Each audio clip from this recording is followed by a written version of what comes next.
திருவண்ணாமலையிலே கார்த்திகை தீபம் சரித்திர ஆவணங்கள் படி பார்த்தால் 350 ஆண்டுகளுக்கு மேலாக ஏற்றப்பட்டு வருகின்றது. மேலே இருக்கின்ற மலை உச்சியிலே கொப்பரையிலே தீபம் ஏற்றப்படுகிறது. கீழே இருக்கின்ற அர்த்தநாரீஸ்வரர் ஆனந்த தாண்டவத்திற்கு பிறகு விளக்கு கீழே இருக்கின்ற சன்னிதானத்திலே ஏற்றப்பட்ட பிறகு அங்கே ஏற்றப்படுகிறது. நான் திருவண்ணாமலையிலேயே மீண்டும் 5 இடத்தில் விளக்கேற்றுகிறேன் என்றால் எப்படி ஏற்றுக்கொள்வீர்கள்? அந்த வித்தியாசம்தான் இந்த திருப்பரங்குன்றத்திற்குண்டான மலை மீது ஏற்றப்படுகின்ற தீபத்திற்கும் உண்டான வித்தியாசம். அது மாத்திரமல்ல, இது சம்பந்தமான பல்வேறு வழக்குகள் பல்வேறு காலகட்டங்களில் நீதிமன்றங்களில் நடந்திருக்கின்றது. உதாரணத்திற்கு சொல்ல வேண்டும் என்றால், கார்த்திகை தீபம் இந்த ஆண்டு மாத்திரம் 1 கோடி மக்கள் கார்த்திகை தீபம் ஏற்றுகின்ற நிகழ்ச்சியில் பங்கேற்றிருக்கின்றார்கள். குன்றிருக்கும் இடமெல்லாம் குமரன் இருப்பான் என்பார்கள். குன்று இருக்கின்ற அனைத்து கோயில்களிலும் சுமார் 66 கோயில்களில் இந்த ஆண்டு தீபம் ஏற்றப்பட்டிருக்கின்றது. 1 கோடி பக்தர்கள் இந்த தீப நிகழ்ச்சியிலே பங்கேற்றிருக்கின்றார்கள்.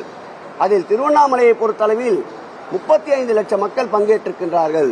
அந்த 35 லட்சம் மக்களுக்கு தேவையான அடிப்படை வசதிகள், குடிநீர் வசதி, கழிப்பிட வசதி, சுகாதார வசதி, மருத்துவ வசதி, அவர்களுக்கு தேவையான பயண வசதி, அதேபோல் ரயில்வே துறையிடம் முறையிட்டு வெகு தூர பயணம் மேற்கொள்பவர்களுக்கு உண்டான பயண வசதி போன்ற உணவு வசதி, அனைத்து அடிப்படை வசதிகளையும் ஏற்படுத்தி ஒரு சிறிய சம்பவத்திற்கு கூட, விரும்பத்தகாத சம்பவம் கூட இடம்பெறாமல் முழுவதுமாக திட்டமிட்டு செயலாற்றி 1 கோடி பக்தர்களுக்கு தீப தரிசனத்தை காட்டி தந்த முதல்வர், இருளகற்ற பாடுபடுகின்ற முதல்வர் எங்கள் தமிழக முதல்வர் என்பதை நான் முதல் பதிவு செய்கிறேன்.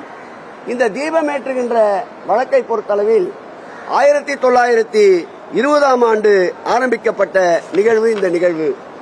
இந்த நிகழ்வில் முதல் கட்டமாக 1920ஆம் ஆண்டின்படி திருக்கோயிலுக்கு சொந்தமான இடம் இந்த இடம் என்று அன்றைக்கு தீர்ப்பு வழங்கப்பட்டது. அதைத் தொடர்ந்து லண்டன் பிரிவு கவுன்சிலிலும் இந்த வழக்கு எடுத்துக் கொள்ளப்பட்டு அதே தீர்ப்பை 1930ஆம் ஆண்டு உறுதி செய்யப்பட்டிருக்கின்றது. அதைத் தொடர்ந்து நடத்தப்பட்ட சென்னை உயர்நீதிமன்றத்தில் 1996இல் மலை உச்சியில் ஏற்ற கோரிய போது வழக்கமான இடத்திலேயே அந்த தீபத்தை ஏற்ற வேண்டும் என்ற தீர்ப்பு 1996ஆம் ஆண்டு வழங்கப்பட்டது. அதைத் தொடர்ந்து வருங்காலங்களில் வேறு இடத்தில் தீபமேற்ற முடிவெடுத்தால், வருங்காலங்களில் வேறு இடங்களில் தீபமேற்ற முடிவெடுத்தால், அப்படி ஒரு சூழல் ஏற்பட்டால் இந்து சமய அறநிலையத்துறை அலுவலரிடம் அனுமதி பெற்று ஏற்றலாம் என்று அன்றைக்கு தீர்ப்பு வழங்கப்பட்டது. அதைத் தொடர்ந்து மீண்டும் 2014ஆம் ஆண்டு மேல்முறையீடு செய்யப்பட்டது. சென்னை உயர்நீதிமன்றத்தில் தொடரப்பட்ட வழக்கில் 1996ஆம் ஆண்டு உறுதி செய்யப்பட்ட அதே தீர்ப்பை 2014லும் உறுதி செய்தார்கள்.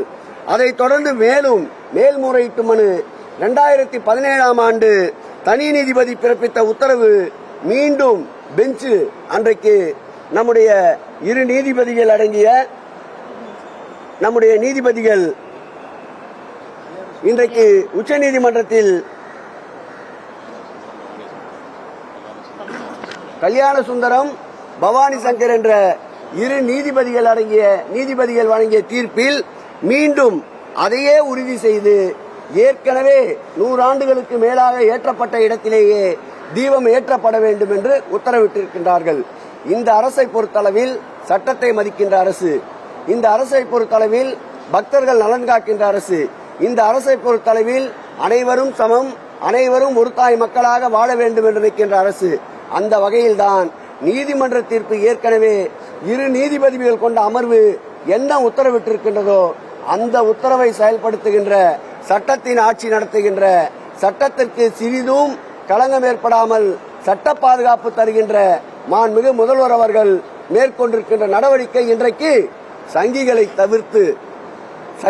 தவிர்த்து உலகத்திற்கே நாள் குறித்து கொடுக்கின்ற குடமுழுக்கிற்கு ராஜா பட்டர் இதை ஆதரித்திருக்கின்றார். உலகத்திற்கே குடமுழுக்கு நாள் குறித்து கொடுக்கின்ற அன்பிற்கினிய பிச்சை குருக்கள் இதை ஆதரித்திருக்கின்றார். உலகத்திற்கே குடமுழுக்கிற்கு நாள் குறித்து கொடுக்கின்ற செல்வ பட்டர் இதை ஆதரித்திருக்கின்றார். ஆன்மீகவாதிகள், இறை அன்பர்கள் ஒட்டுமொத்தமாக இதற்கு முழு அளவு ஆதரவு தந்திருக்கின்றார்கள். ஆகவே இது மக்களாட்சி, மக்களுக்கான ஆட்சி. மக்களுடைய எண்ணங்கள் மக்களுடைய சிந்தனைகளுக்கு செயல்வடிவம் கொடுப்பார் மாண்புமிகு தமிழக முதல்வர் அவர்கள்.